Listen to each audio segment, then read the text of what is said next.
nyakubahwa Bishop, kimwe mu bintu tubashimira uyu munsi no kubona House of Bishops ukuyemo abapologizinze yaratendinze almost to the end. Iyi na achievement ya mbere bayandikiye mu mateka kubona ababishops bicara hano tukicarana. Nari nabwiye metode namubwira nti igitego cya mbere nimbona ababishops batendinze biramo ibyiringiro yuko something is going to happen, hari ikintu kizaba. Ndetse twashyizeho intego namubwira nti nimbona 2/3 bibiri bya gatatu byazo bishops yatendinze to the end, uzahite mu restaurant ushaka muri Kigali uko yabigura kose nzaguhayo lunch ku mufuka wanjye. Ubu rero mujatse mwamuha amashyi kuko yansinze kuko yabinyemeje.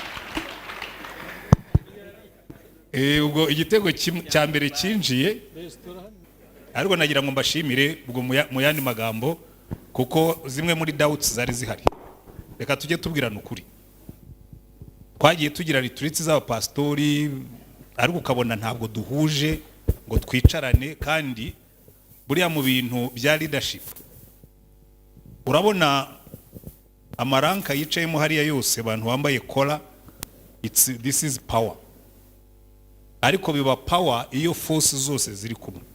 Iki rero ni ikintu cyiza kuko ndizera ko n'ibyemezo birivume hano cyangwa ibitekerezo, ko ntabwo ari ibyemezo, ni ibitekerezo ariko n'icyerekezo bizagira umumaro mu gihe kiri imbere ku buryo bizana impinduka zifatika. Kongera ngo igihe kirageze ngo tujye tuvuga ibintu, reka twigire kuri guverinoma yacu. Ngira ngo buri mwaka ni nabyo nabwiraga Bishop Methode, ni buri mwaka Perezida wa Repubulika atumira abayobozi bose b'igihugu, and he himself he makes sure he is there.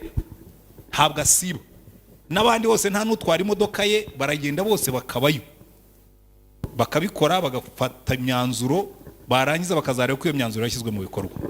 Nyakubahwa Your Grace, ngira ngo kimwe mu bintu tugomba gukora no kureba ko n'imyanzuro turi bukure hano tunashyiraho n'uburyo bwo gushyirwa mu bikorwa, ntiduhore tuvuga amagambo ariko ntavemo ibikorwa bifatika. Cyo ngicyo ngira ngo ni icyifuzo cyiza. Hanyuma rero munyemerere iyo era introduction ngerageje kutayigira ndende cyane.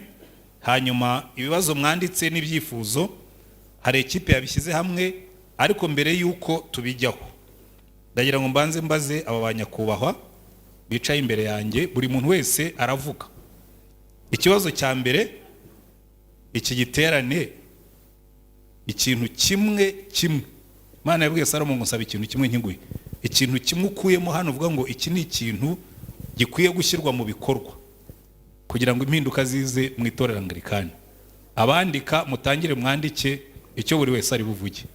Bishop Doyen Karimba Jeredi, what is your take? Murakoze cyane. Iterane numvise ari imigisha kuri twebwe. Ubwo rero ntavuze byinshi, ubwo ntwana ari umwarimu kandi umwarimu mwiza. Mfashe ko tuvuye hano twese tugiye kureba Yesu mu maso tukihana. Icyubahiro kibi cy'Imana. Amen. Bishop Asieri. Murakoze cyane. Icya mbere nuko dushimira Imana ubw'iki giterane n'uburyo cyateguwe ndetse n'inyigisho n'ibiganiro twaboneye aha ngaha. Byari byiza kandi biratwubaka twese kandi bikaduha n'icyerekezo. Ariko icya mbere mvuga muri byinshi nabonye nuko tugomba kuguma ku ntumbero, mbese umuhamagaro w'itorero wo gutuma kubwiriza ubutumwa bwiza abantu bagahinduka, kandi atari abadusanga mu rusengero ahubwo no kubasanga, kuko ikizana ububyutse kuko inyigisho zaje nyinshi nuko abantu basoma ijambo ry'Imana cyane bakaryiga, nuko abantu bihana cyane bagahinduka, kandi nuko itorero cyangwa paruwasi cyangwa ikanisa dushyira imbere ministeri y'amasengesho, gusenga cyane. Numva rero ari cyo tuzakomeza gushyiramo imbaraga cyane cyane abapastori dufite bari hano muri iki giterane bo muri diocese ya Kigeme. Koze reka twumve Bishop Amoti, your take from the retreat. Murakoze cyane. Ngewe ndatwara ishimwe rikomeye kuko ubu nibwo bwa mbere duhuriye ahantu hacu. Twicaye munsi y'ibati ryacu dukandagira kuri sima yacu, turi kumwe n'abasenyeri bacu n'abapasitore bacu iwacu. Numva rero ari ikintu gikomeye cyane kuko ubundi muribuka twayaga tujya gukora ibintu tukajya gukodesha hariya kwa Rwigamba hejuru kuri E.A.R. None ubu ngubu turi ahantu hacu, turi mu ishuri ryacu, igihe numvisha ari ikintu cyo gushimira Imana.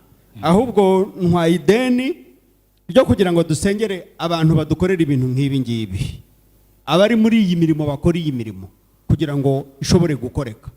Abandi ba kabiri n'abandi nabo barekura ku byabo by'Imana yabahaye, nta wubahase, nta wubakubise, nta tegeko, nabo bakavuga ngo iri tungo ryanjye mfite reka ndishyire hariya rizafashe abantu b'Imana.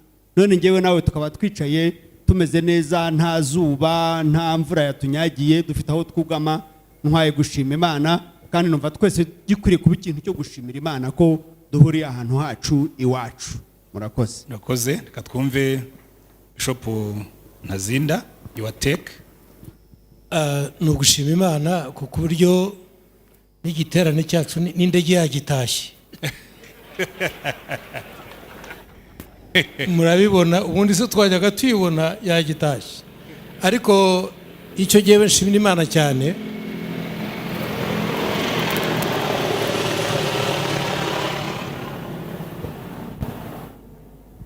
Icyo nshimira Imana cyane nuko ubona dufite ibintu byinshi byo gukora, ndetse ugasanga nabyo akenshi bidutwarira umwanya munini, ariko iki giterane cyo nabonye cyadushyizemo imbaraga cyane ni ukumenya ko ibyo dukora byose ko ari ukumenya ko twubakira ku rutare. Murakoze.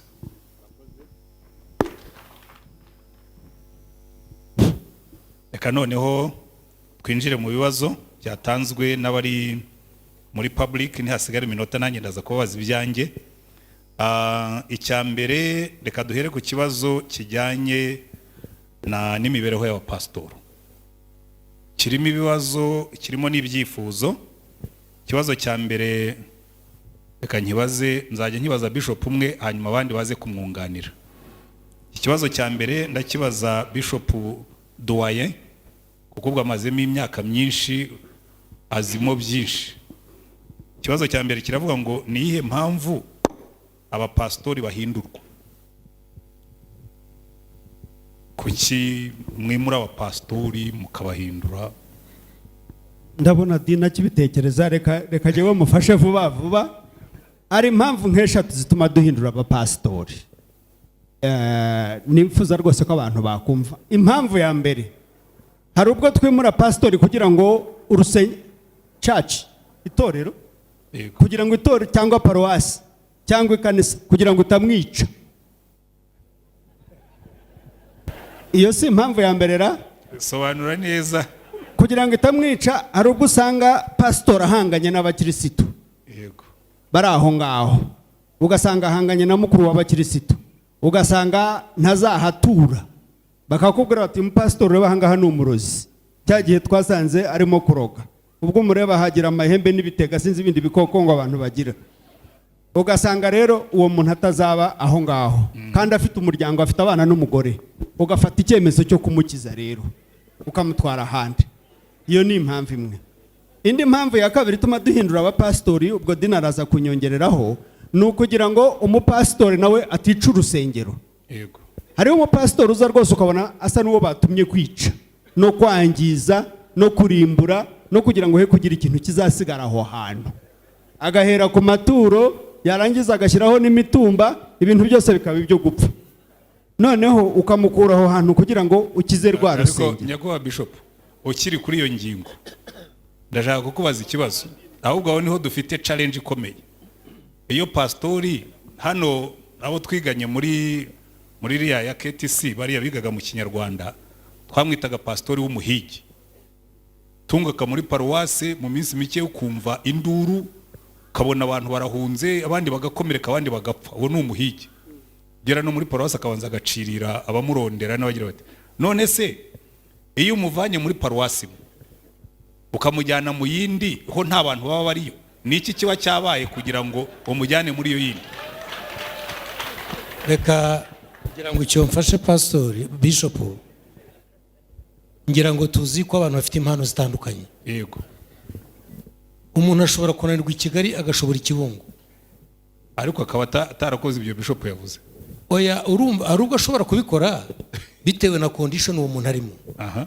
Ariko ureba ubundi ugiye guhindura umupastori, urabanza ukareba ngo uyu mupastori ikibazo afite aho yarari, ubushobozi afite n'ubuhe, icyo yamariraho agiye n'iki. Yego. Noneho ukamuhindura ukurikije ibyo ukeneye aho hantu. Hari umupastori ujya ahantu nta nyubako zihari ku kanya ukabona zirabonetse. Hari umupastori ujya ahantu ugasanga nta bantu bahari, abantu bakaboneka, undi akubaka. Urumva rero ibyo ni ibintu cyangombwa cyo tugomba gukora. Ikindi kintu cya kabiri gituma umupastori yimuka, hari n'ubwo umupastori aba akora neza ariko ugasanga strategic plan yari afite yararangiye. Yego. Ugasanga nta kindi kintu agifite kongeraho, kandi ahandi bakeneye bwa bushobozi bwe, bigatuma pastori ajya aho hantu. aho cyo ni Bishop cya Amote yari agifite gatatu. ikintu. Icyo ni cya gatatu nari Icya bubwongereho. gatatu wari ugiye kuvuga. Yego. Hari ubwo abapastori bahindurwa kubera impano zabo. Ntabwo guhindurwa kose ari negative, ari kubi. Hariho abantu bahindurwa kuko ari beza. Yego. Arimo gukora neza, afite impano, tuvuge nk'uko yaravuze, afite impano yo kubaka. Kandi ku giti cy'inyoni bakeneye urusengero cyangwa bakeneye inzu imeze gutya. Noneho wa muntu agatwarwa ku giti cy'inyoni kugira ngo yubake hahandi, kuko hahandi harubatse. Hariho rero abahindurwa kubera ko afite impano kanaka, yaba ari umwarimu se, yaba se, hariho amaparuwase yashaka abantu bavuga igifaransa, kabakizi avuga nka Boduwe, utagisi gutyo. Mbese abantu bamwe bimurwa kubera impano zabo. Okay, reka twumve duwaye akomere. Ubundi abapasiteri ntago bakwiye kuhita bimuka rwose. Iyo pasiteri agiye muri paruwase, nkurikije na za kanoni zacu, nibura pasiteri agomba kumara imyaka 5 muri paruwase, noneho akabona kwimurwa. Indege ziracyadufotora. Noneho nkurikije muri iki kiganiro ibyo twumvise nuko nibura yamara imyaka 10. Ariko imyaka ibaye myinshi kutimura umuntu ni bibi, kubera ko hari igihe porogaramu ze ziba zararangiye, abakristo bakababara. Ni byiza rero kumwimura ubona gahunda ze yazirangije, kugira ngo abakristo bahumeke, pasiteri ahumeke, noneho ibintu byongere bigende neza. Ndumva ari aho ngaho. Murakoze cyane. Ari akantu enda kubabwira gatoya. Reka Bishop Asier utaravuga na rimwe nawe banze yongeremo, hanyuma wongereho tukiveho, turagikururaho umwanzuro umwe. Yego. Murakoze cyane. Ngira ngo ibitekerezo cyangwa umurongo bavuze ni bimwe mu biherwaho, ariko wanakwibaza ngo ese ubundi mbere yo kwimuka cyangwa kwimura habanza iki? Yego.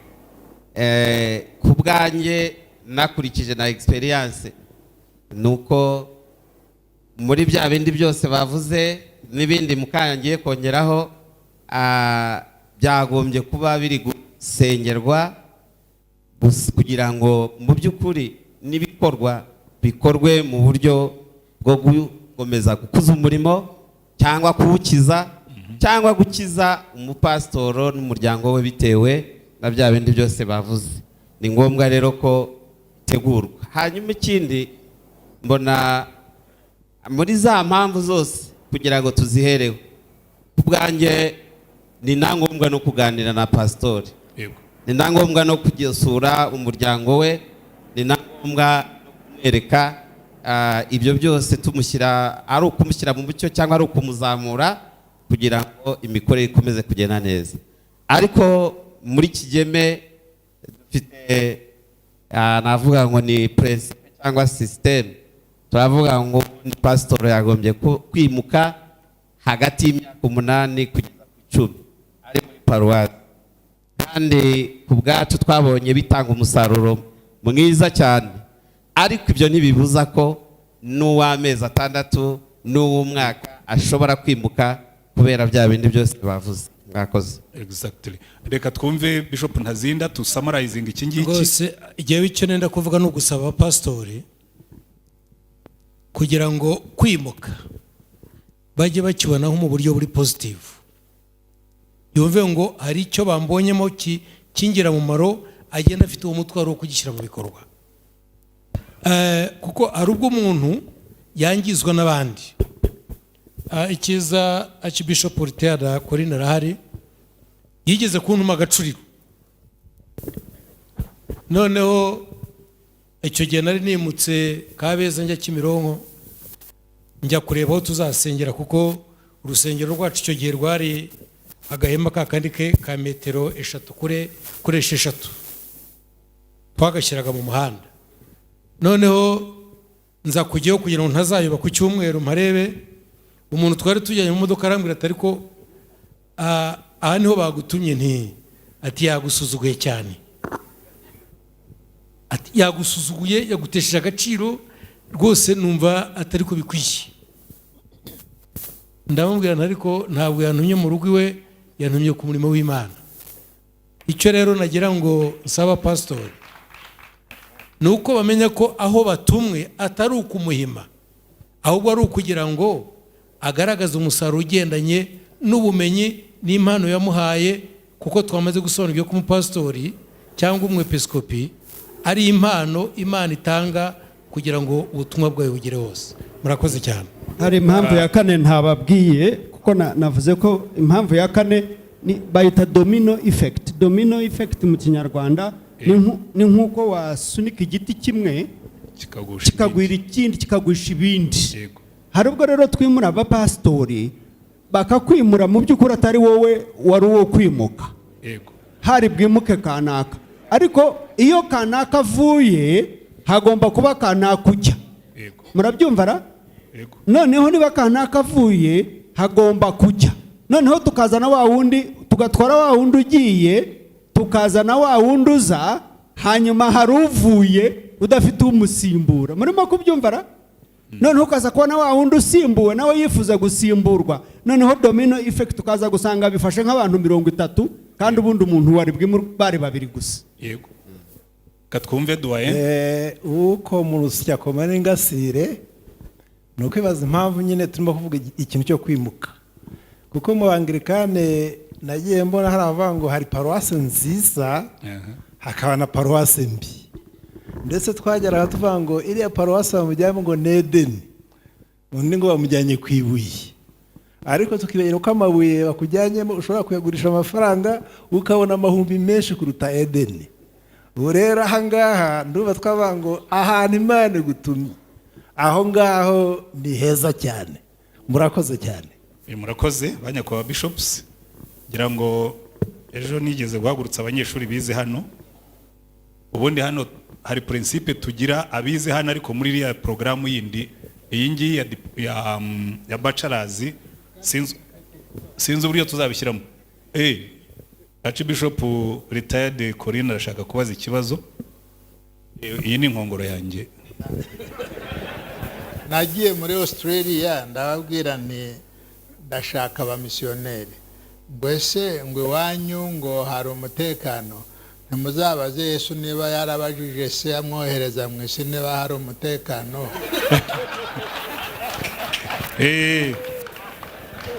Mwabyumvise. So ngira ngo reka dukomeze, reka dusummarizinge bimwe mu bitekerezo bibe hano. Ubwo turahera kuri icyo ngicyo cya Yesu waje mu isi, kandi bifite sense, kuko Yesu yaje mu isi kuko ifite ibibazo, ntabwo yaje mu isi kubera ko ibibazo bidahari. Ariko hano n'ubundi ngira ngo muri theology iteka ryose wenda ubwo tuzareba n'uburyo n'abarimo kwiga bachelors na postgrad bijyamo. Ubundi umupastori iyo atozwa nk'umusirikare. Hari igihe nyambibwira abantu nkabwa ni twebwe mbona abapastori twaratojwe nk'abadaso cyangwa abo twitaga local defense. Buriya mwumvise abanyarwanda bagiye Cabo Delgado, ingegera zose zari zihari zirahunga. Iyo woheza local defense twaragarukanye amasanduka. Rero hari igihe usanga umuntu yaratojwe nka local defense bamwohereza ahantu akareba ibibazo bihari ntarebe ibisubizo ajyanyeyo. So nibwira ko icyo natwe tugomba kubyemera nk'uko Duwa yaravuze, dukoma urusyo dukome n'ingasire. Ariko on the other hand hari ikintu Bishop Asier avuze ngira ngo dukwiye kwandika, ikintu kimwe cyitwa nanakurikije n'ibiganiro nagiye ngira n'abapastori hano ko twebwe system bigagamo yari itandukanye no kuza ukigisha gusa. Akenshi ikintu cyica ibintu umupastori yimurwa nta gutegurwa, bakamwimura batamuhaye induction ngo babwire bati impamvu twohereje hari ahantu nuko tukuziho ubu bushobozi kandi si ukuguhima, tuzanaguha backup ubu bizi neza rwose ko ushyigikiwe. Ikindi cya kabiri cyagiye kigaruka mu biganiro twagiye tugira muri ibyo bintu ko harimo isomo twabyigagamo, ibintu byo kuyobora itorero rikura kandi rigenda neza, ni igihe twimurira abapastori. Hari igihe wimura umupastori amaze guhinga ibishyimbo bye, yamara kubibagara akabona iba ruiraje, icyo gihe ntabwo bitangaje ko yagenda ababaye. Hari igihe twimura abapastori mu mwaka hagati abana be bari mu ishuri, ugasanga kugira ngo azabimure bajye mu rindi shuri kandi wamujyanye kure, bikaba ikibazo ku bana, bikaba n'ikibazo mu muryango. Ngira ngo ibyo ni ibintu twatekerezaho muri izo mpande. Naho ubundi kwimuka kw'abapastori, umupastori wese ugomba kubyemera, abasirikare barimuka n'abandi barimuka. Ahubwo gihe nongereho ikibazo kimwe banyakubaho mukwiye gufata. Muri ino myaka turimo turagira abapastori bafite abagore bakora, ugasanga umugore akora kwa muganga, umugore akora muri ministeri, wamwimura ababwira ati umugore wanjye ntari bwimuke, batubwo umugore watajyanye nawe ubwo wateje ikibazo. Ibyo nabyo mubishyire mu byo tuziga neza ku buryo dutangira kumenya ko isi turimo gukoreramo ntabwo ari yindi iri mobile nk'uko twayishakaga. Ko ntushobora gusaba umupastori ufite umugore ukora muri ministeri ngo niyimuke niba yagiye ahantu hatari ministeri, na service za ministeri ntizamwimura ngo nuko umugabo yagiye. Barakubwira ati n'abandi barimuka bagasiga abagore babo. So iyo conditionality yuko umugore agomba kujyana n'umugabo hari aho tugomba kuziga yuko ivamo. So ngira ngo kuri iyo kibazo cyo kwimuka kw'abapastori twagifata dutyo. Ndabizi buriya ntimunyuzwe, ariko ibisigaye tuzabyiga mu kanama kazacoca ibingibi, sibyo? Reka tujye ku cya kabiri. Babajije ikibazo, ibibazo nako ikimibereho cyo kirimo byinshi. Ikibazo cya mbere kiravuga ngo hakorwa iki kugira ngo umushahara wa pastor ujyane n'ibihe tugezemo. Hanyuma oye iki cyo muragisubiza mwese. Hanyuma ikindi cyo ngira ngo bigaragara ko ari icyifuzo kinajyanye n'icyo cy'imibereho, ngo biragaragara ko itorero ryacu rimaze kugira amashuri makuru asaga 3. Birashoboka ko umwana wa pastori watsinze neza yakoherezwa kwiga muri ayo mashuri, itorero rikamuha scholarships. Ngira ngo ibyo ngibyo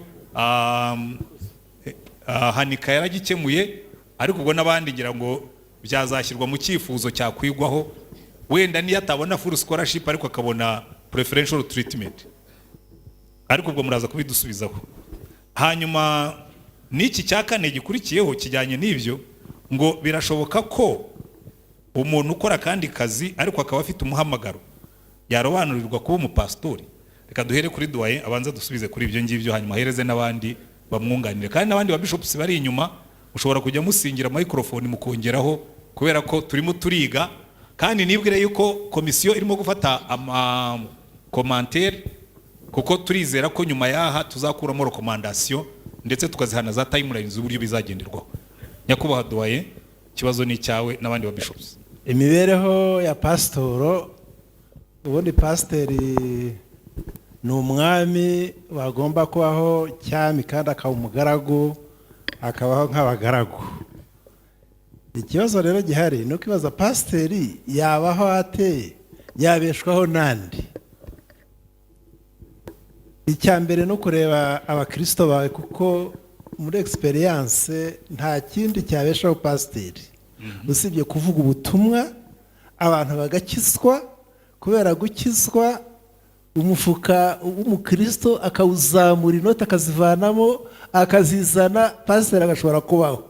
ndetse pasiteri yabaho nanjye musenyeri nkaboneraho nanjye nkabaho. ubu rero igihari ni iki ngiki, ni uko pasiteri ugomba kuba sitarategike kugira ngo abakirisito babone ubigisha gutanga, noneho mu nzu y'Imana habe huzuye, twese dushobore kubona ubuzima bwiza.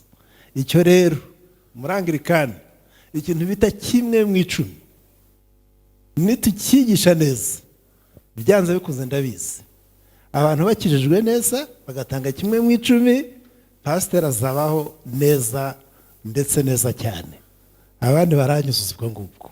Katwumve Bishop Asiel. Murakoze cyane.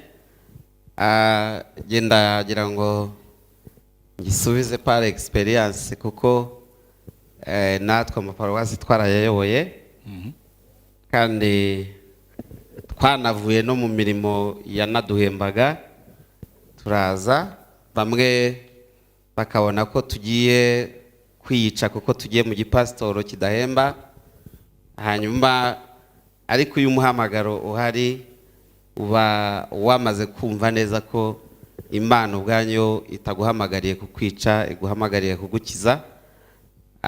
Paruwasi nayoboye bwa mbere nasaga nkaho mvuna, nta rusengero, nta bakristo murabizi iyo dutangira amaparuwasi bashobora kuva mu makanisa yandi bakaza. Igihembo cya mbere bampaye cyari 8,000 mvuye mu kazi ka mpembaga.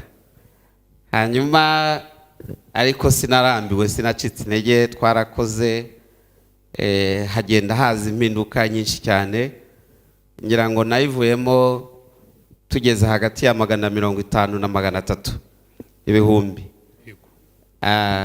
Hanyuma nkavuga rero ngo uyu murimo w'umuhamagaro ntabwo ari umurimo tugomba kureba nkaho tuwushyira kuri kwitangazo ngo abantu bazi ko umushahara uhari. Icyo nasobanukiwe kandi nigiye kuba tubanjirije muri uyu murimo nuko igihembo cyanjye ngomba kukigira mu ruhare. Hanyuma uko kiza ukanezerwa, ugakorana n'abakristo, ukabana nabo, ukabasura, ukabigisha, mbona haza impinduka. Hanyuma rero tuvuze ngo umushahara kugira ngo ugendane n'igihe tugezemo, birahita byumvikana ko natwe ubwacu tubibaza, turagomba kumva se ubundi pasitoro w'iki gihe tugezemo aragomba gukorera ate abakristo kugira ngo nyine agire uruhare mu kuzana imibereho myiza ye. Hanyuma nkarangiza ntanga urugero rumwe. Hari paruwasi numvaga nshaka kuyivuga ariko ni iwacu. Iwacu turacyakoresha amapurusantaje, kandi ahenshi bigenda bifasha abantu. Kubera iki? Hari paruwasi ejo bundi mu gutanga amaturo, navuga ngo 100% yagize 1,909,000. Ubwo no kuvuga ngo 25% kuko niyo pastori wacu ahembwa, ubwo murumva ko ari 470 n'ibindi. Ni paruwasi yo mu cyaro, uretse ariko ari cyaro cyiza cyane, cyiza. Ubwo wenda twazasaba no umupastori akaba yatanga ubuhamya. Ariko nkavuga ngo ubwo se 470, ubwo muzi ko n'abepiskopa bayahembwa abayagera hari bake. Noneho ni pastor kandi ni simple, arakora bisanzwe. Ubwo rero nkavuga ngo numva ari aho twagombye kureba, hanyuma tugakora, kandi Imana yiteguye kudushoboza no gutera imbere. Hanyuma nkavuga rero ngo imibereho myiza ntabwo ari umushahara gusa. Imibereho myiza y'umupasitoro turagomba kuyireba mu buryo bwagutse cyane. Ari uburyo bwo kwivuza, ni ngombwa ko pasitoro yivuza. Iwacu turashimira Imana ko hafi ya bose 100% bageze muri Rama barivuza. Ni ngombwa ko paruwasi igomba kuba ifite ubutaka buhagije bwo gukoreraho imirimo itandukanye y'ubuhinzi yo kwiteza imbere. ni ngombwa ko agomba kuba afite icumbi ryiza, abana bakabamo bakishima kandi bagakunda uyu murimo. Hari byinshi paruwasi yagombye kuba yujuje. Nkumva rero iyo mibereho myiza iragendana no kurya, no kwivuza, no kwigisha abana, n'ibyo byose nkumva ari ukugenda tubikoraho. Ewe n'ubwiteganyirize biragomba, ndetse bikageza naho pasitoro